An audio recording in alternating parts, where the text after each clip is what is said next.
الله أكبر. الحمد لله رب العالمين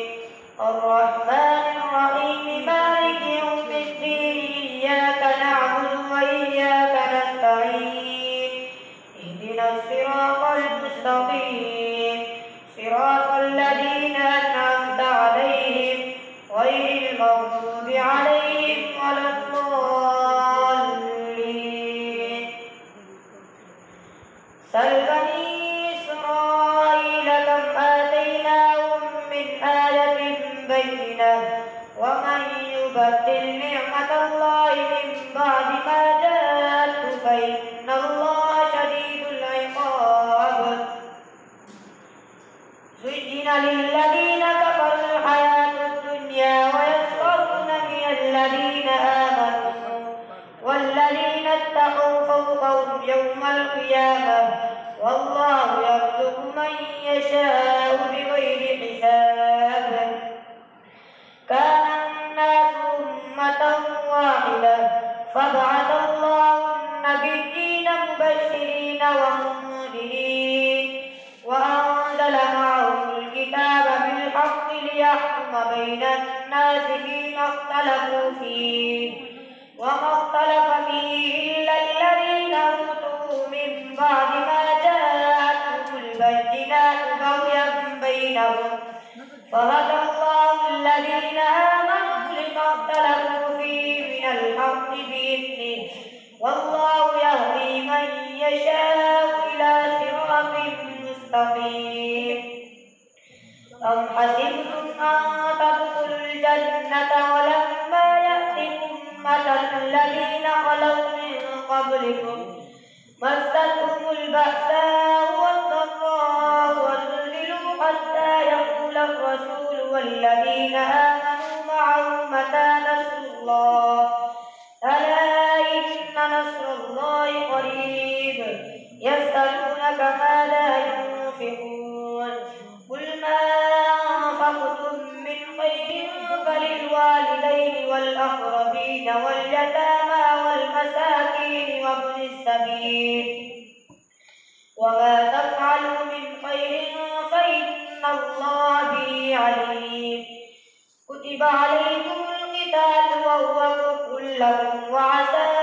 أن تكرهوا شيئا وهو خير لكم وعسى أن تحبوا شيئا وهو شر لكم والله يعلم وأنتم لا تعلمون. يسألونك عن الشهر الحرام قتال فيه قل قتال فيه كبير وصد عن سبيل الله وكفر به والمسجد الحرام وإخراج أهله منه أكبر عند الله والفتنة أكبر من القتل ولا يزالون يقاتلونكم حتى يردوكم عن دينكم إن استطاعوا ومن يرتد منكم عن دينه فيمت وهو كافر فأولئك حبطت أعمالهم في الدنيا والآخرة وأولئك أصحاب النار هم فيها خالدون. إن الذين آمنوا والذين هاجروا وجاهدوا في سبيل الله أولئك يرجون رحمة الله والله غفور رحيم. يسألونك عن الخمر والميسر قل فيهما إثم كبير ومنافع للناس وإثمهما أكبر من نفعهما ويسألونك ماذا ينفقون قل العفو كذلك يبين الله لكم الآيات لعلكم تتفكرون. في الدنيا والآخرة ويسألونك عن اليتامى قل إصلاح لهم خير وإن تخالفوهم فإخوانكم والله يعلم المفسد من المصلح ولو شاء الله لأعنتكم إن الله عليم حكيم.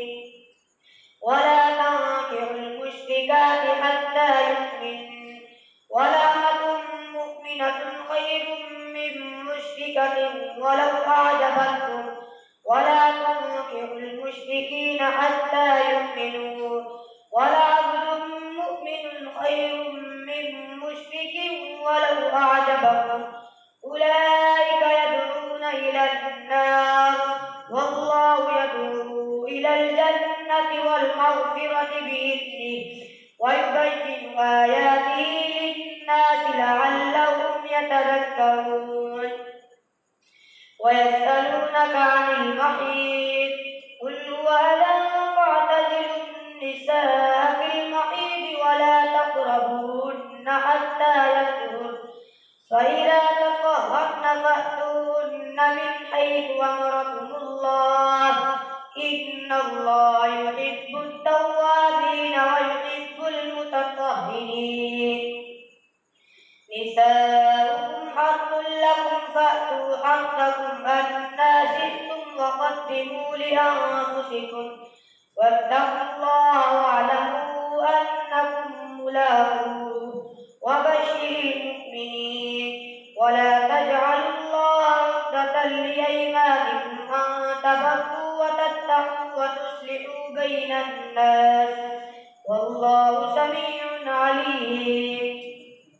لا يؤاخذكم الله باللغو في أيمانكم ولكن يؤاخذكم بما كسبت قلوبكم والله غفور حليم للذين يؤلون من نسائهم تربص 4 أشهر فإن فاءوا فإن الله غفور رحيم وإن عزموا الطلاق فإن الله سميع عليم والمطلقات يتربصن بأنفسهن 3 قروء ولا يحل لهن أن يكتمن ما خلق الله في أرحامهن إن كن يؤمن بالله واليوم الآخر وبعولتهن أحق بردهن في ذلك إن أرادوا إصلاحا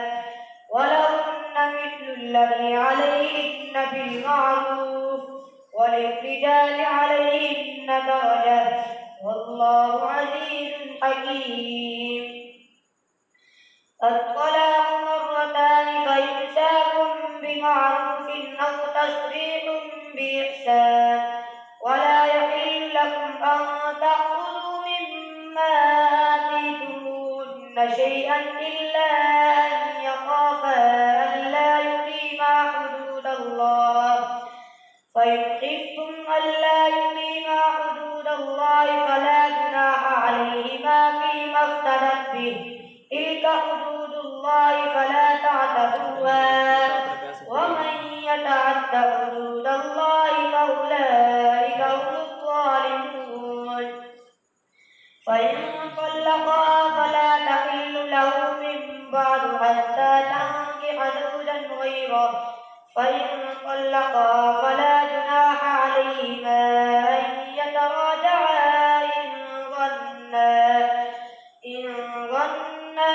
أن يقيما حدود الله وتلك حدود الله يبينها لقوم يعلمون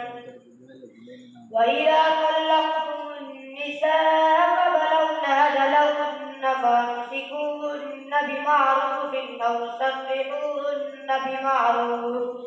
بمعروف ولا تمسكوهن ضرارا لتعتدوا ومن يفعل ذلك فقد ظلم نفسه ولا تتخذوا آيات الله هزوا واذكروا نعمة الله عليكم وما أنزل عليكم من الكتاب والحكمة يعظكم به واتقوا الله واعلموا أن الله بكل شيء عليم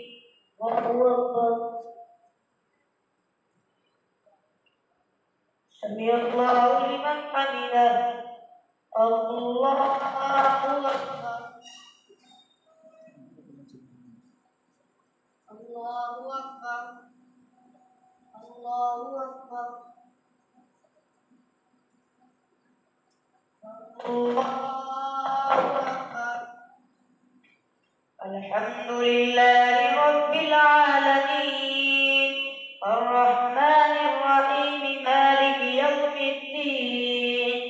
إياك نعبد وإياك نستعين اهدنا الصراط المستقيم صراط الذين أنعمت عليهم غير المغضوب عليهم ولا الضالين. وإذا طلقتم النساء فبلغن أجلهن فلا تعضلوهن أن ينكحن أزواجهن إذا تراضوا بينهم بالمعروف ذلك يوعظ به من كان منكم يؤمن بالله واليوم الآخر ذلكم أزكى لكم وأطهر والله يعلم وأنتم لا تعلمون. والوالدات يرضعن أولادهن حولين كاملين لمن أراد أن يتم الرضاعة وعلى المولود له رزقهن وكسوتهن بالمعروف لا تكلف نفس إلا وسعها لا تضار والدة بولدها ولا مولود له بولده وعلى الوارث مثل ذلك فإن أرادا فصالا عن تراض منهما وتشاور فلا جناح عليهما. وإن أردتم أن تسترضعوا أولادكم فلا جناح عليكم إذا سلمتم ما آتيتم بالمعروف واتقوا الله واعلموا أن الله بما تعملون بصير. والذين يتوفون منكم ويذرون أزواجا يتربصن بأنفسهن 4 أشهر وعشرا فإذا بلغن أجلهن فلا جناح عليكم فيما فعلن في أنفسهن بالمعروف والله بما تعملون خبير.